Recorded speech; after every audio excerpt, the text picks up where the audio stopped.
할렐루야. 10월 3일 금요일 매일 성경 묵상입니다. 오늘 말씀은 역대하 16장 1절에서 14절의 말씀입니다. 오늘 말씀에서도 계속해서 남유다의 아사 왕에 관한 이야기가 기록되어 있습니다만은 지금까지 약 35년간의 평화를 누리던 아사 왕이 갑작스레 하나님보다도 사람을 더 의지하다가 선지자의 책망을 받고 하나님의 심판으로 질병을 얻어 허무하게 죽어간다라는 사실을 오늘 본문에서 언급을 하고 있습니다. 사건의 발달은 이렇습니다.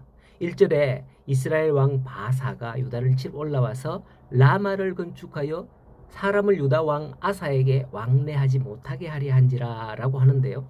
당시 북이스라엘의 왕이었던 바사가 북이스라엘 백성들이 종교적인 이유로 남유다로 내려가는 것을 막기 위해서 남유다를 잇는 교통의 요지이자 전략적 요충지인 라마의 성을 요새를 건축하고 군사를 주둔하려 했던 겁니다. 여기에서 남유다 왕의 이름은 아사이고요. 북이스라엘 이름은 바아사입니다. 바아사. 이 두 이름이 비슷한데 사람을 헷갈려 하면 안 되겠죠. 사람을. 뜻은 완전히 달라요. 아사의 뜻은 치료하다. 여호와는 치료자다. 뭐 이런 뜻이고요. 바아사의 뜻은 고약한 냄새가 난다. 완전히 다르죠. 이런 뜻이거든요. 아마도 이름처럼 되는 것 같습니다. 전날 살펴봤던 것처럼 북이스라엘의 많은 사람들이 남유다로 내려갔어요. 사실 그것은 종교적인 이유죠. 그들은 하나님의 백성으로서 다 같은 12지파잖아요. 하나님의 율법의 말씀대로 남자는 1년에 3번 여호와께 보이기 위해서 예루살렘 성전을 방문해야 했습니다. 이로 인해서 민심이 남유다 아사 왕에게로 많이 기울어졌던 겁니다. 이를 염려한 북이스라엘의 바사가 이런 일을 벌이게 된 거죠. 요새를 쌓는다는 것은 군대를 주둔시킨다는 거예요. 마치 우리나라가 휴전선을 긋고 군사들이 지키는 것과 같은 거죠. 이러한 때에 아사라면 어떻게 했을까요? 지금까지 내용이라면 또다시 뭔가 하지 않았을까 생각하지만 그런데 이번에는 달랐어요. 2절을 보면 아사가 여호와의 전 곳간과 왕국 곳간의 은금을 내어다가 다메섹에 사는 아람 왕 베나닷에게 보내어서 북이스라엘의 북쪽에서 북이스라엘을 침공하도록 부탁하는 거예요.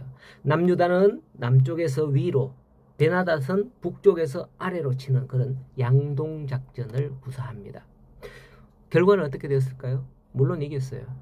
하지만 7절에 그때의 선지자 하나니가 전하는 하나님의 말씀은 왕이 여호와를 의지하지 아니하였으므로 아람 왕의 군대가 왕의 손에서 벗어났나이다.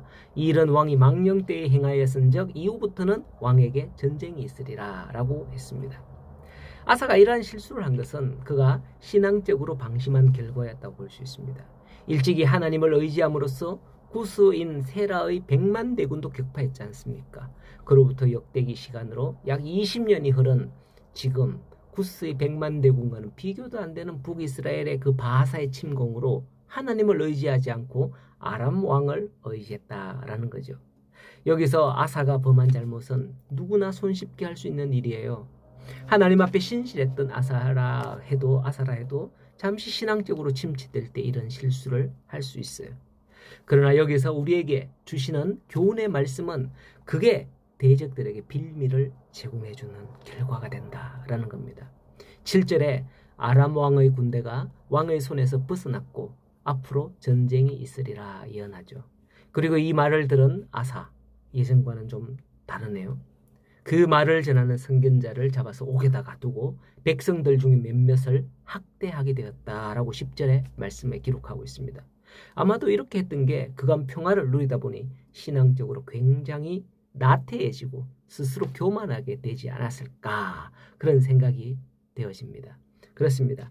아무리 신앙적으로 견고하게 세워졌던 그런 사람이라 할지라도 시간이 지남에 따라서 순간의 신앙적인 방심은 실수를 하게 만들게 됩니다. 따라서 우리는 이러한 사실을 기억하고 저 사람이 전에는 그렇게 신앙적이었는데 왜 이렇지? 이런 것들로 인하여서 시험에 들지 말도록 그렇게 하고 또 우리도 신앙적인 방심을 하지 않도록 항상 조심해야 됩니다. 고린도전서 10장에서 보면 선줄로 생각하는 자는 넘어질까 조심하라 라고 말씀을 했거든요. 이후 아사는 그의 신앙을 회복하지 못했던 게 아닌가 생각이 되어집니다. 12절에 보면 그가 왕이 된 지 39년째 되던 해에 발에 병이 났는데 그때 매우 위독했으나 그가 여호와께 구하지 않고 의원들에게 구하였다라고 성경은 기록하고 있습니다. 우리는 지금에서 뭐 당연히 병 나면 의사에게 병원에 가야지 뭘 하나님께 구하냐 이래 하지만은 그 마음 자체가 중요하거든요. 하나님께 기도하냐 안 하냐, 하나님을 믿느냐 안 믿느냐, 그게 문제예요. 그게. 네, 그러니까 혹시 여러분들도 아프시거나 병이 있거나 이러 하시면 숨기지 말고 목사님에게 기도 좀 부탁합니다 라고, 그거를 또 공개하지 말고, 안 했으면 좋겠다 싶으면 공개하지 말고 좀 기도 좀 해주십시오 이렇게 부탁을 해도 그게 믿음이라는 거예요. 그런데 오늘 여기 보세요. 아사가 그렇게 발이 중한 병이 들었는데 매우 위독했는데 어땠습니까? 여호와를 구하지 않고 의원들에게 구했더라 라고 이렇게 기록하고 있다는 거죠. 이것을 우리는 잘 읽어봐야 합니다. 앞서 아사 이름의 뜻이 뭐라 그랬죠? 여호와는 치료자, 치료자라는 뜻이에요. 그런데 치료자이신 여호와께 구하지 않았다는 것을 볼 수 있는 겁니다. 결국 그는 제위 41년에 병이 들어서 그 병으로 죽게 되고 맙니다. 우리는 이러한 이름을 가졌습니다. 성도라는 이름이죠. 이러한 이름을 가졌음에도 불구하고 하나님과 함께하지 않고 하나님을 믿지 않는다면, 또 의심에 빠진다면 어떻게 될까요? 이러한 어리석음에 빠지지 말고 예수님은 나의 구세주이십니다 라고 믿는 성도로 살 수 있기를 간절히 소원합니다. 오늘도 성도로 살아가는 복된 하루가 되십시오.